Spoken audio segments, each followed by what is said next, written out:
بسم اللہ الرحمن الرحیم۔ ناظرین، میرے آقا کریم صلی اللہ علیہ وسلم کا مہینہ شعبان المعظم میرے اور آپ کے درمیان جلوہ گر ہے۔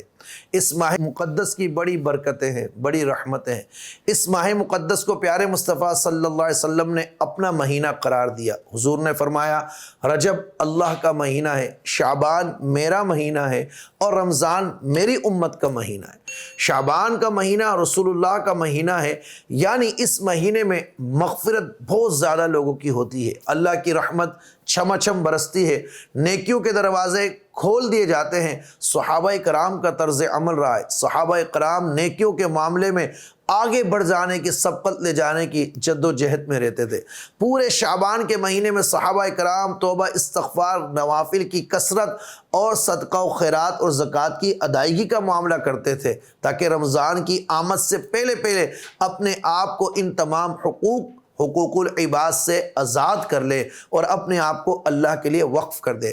اس ماہ مقدس کی خصوصیات: اولیوں کے سرتاج سیدنا شیخ عبد القادر جیلانی، قطب ربانی، قندیل نورانی، پیر لاسانی المعروف حضور غوث اعظم رضی اللہ تعالیٰ عنہ نے فرمایا، شعبان کے 5 حروف ہیں، شین، عین، با، الف اور نون۔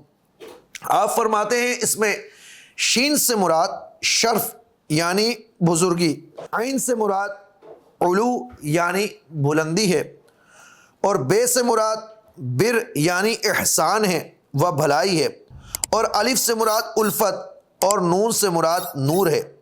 تو یہ تمام چیزیں اللہ تعالیٰ اپنے بندوں کو اس ماہ میں عطا فرماتا ہے۔ یہ وہ مہینہ ہے جس میں نیکیوں کے دروازے کھول دیے جاتے ہیں اور برکتوں کا نزول ہوتا ہے، یعنی یہ وہ مہینہ ہے جس میں اللہ تعالیٰ کی طرف سے برکتوں کا نزول ہوتا ہے۔ اور اس مہینے کی کچھ اور خصوصیات ہیں۔ اسی مہینے کی 5 تاریخ کو سیدنا امام حسین رضی اللہ تعالیٰ عنہ کی ولادت مبارک ہوئی۔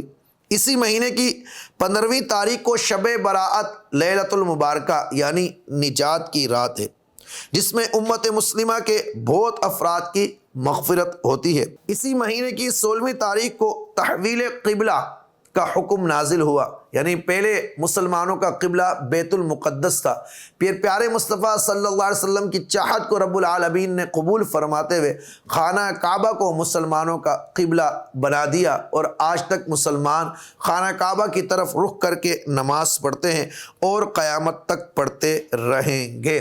یہ اس کی چند خصوصیات ہیں۔ اس کی فضیلت کیا ہے؟ نبی مکرم صلی اللہ علیہ وسلم نے اس ماہ مقدس کی خود فضیلت کو بیان فرمایا۔ آپ فرماتے ہیں، حضرت حسن رضی اللہ عنہ سے مروی ہے کہ رسول اللہ صلی اللہ علیہ وسلم نے ارشاد فرمایا، رجب اللہ تعالیٰ کا مہینہ ہے، شعبان میرا مہینہ ہے اور رمضان میری امت کا مہینہ ہے۔ حضرت عائشہ صدیقہ رضی اللہ تعالی عنہ سے مروی ہے کہ رسول اللہ صلی اللہ علیہ وسلم نے فرمایا کہ رمضان اللہ تعالیٰ کا مہینہ ہے، اس لیے کہ اپنے محبوب پر قرآن اسی مبارک مہینے میں نازل فرمایا، اور شعبان میرا مہینہ ہے، اور یہ ایسا مہینہ ہے کہ جو گناہوں سے پاک کر دیتا ہے، اور رمضان گناہوں کو مٹا دینے والا مہینہ ہے۔ یعنی شعبان المعظم وہ مہینہ ہے جو گناہوں سے انسانوں کو کر دیتا ہے۔ حضرت اسامہ رضی اللہ عنہ سے روایت ہے کہ مکی مدنی آقا صلی اللہ علیہ وسلم نے ارشاد فرمایا، رجب اور رمضان ان 2 عظمت والے مہینوں کے بیچ ایک ایسا مبارک مہینہ ہے جسے شعبان کہا جاتا ہے، جس کی فضیلت و برکت سے لوگ غافل ہیں۔ اسی ماہ میں بندوں کے اعمال اللہ رب العزت کی بارگاہ میں پیش ہوتے ہیں، اس لیے اس مہینے میں روزہ رکھنا چاہیے کثرت سے۔ اور حضور فرماتے ہیں کہ میں اس مہینے میں روزہ اس لیے رکھتا ہوں کہ جب میرے اعمال میرے رب کی بارگاہ میں پیش ہوں تو میں روزے کی حالت سے ہوں۔ ناظرین، اس ماہ میں ہمیں کثرت سے روزے رکھنے چاہیے، اس کی برکتوں کو سمیٹنا چاہیے، ہمیں قطعاً اس ماہ مقدس کو غفلت میں نہیں گزارنا چاہیے۔ اسی ماہ میں شب براءت کی مبارک رات ہے، جسے نجات کی رات کہا جاتا ہے۔ اللہ تعالیٰ مجھے اور آپ کو شعبان کی برکتیں عطا فرمائے۔ شعبان المعظم کے وظائف انشاءاللہ ہم آنے والے کلپ میں آپ کو بتائیں گے۔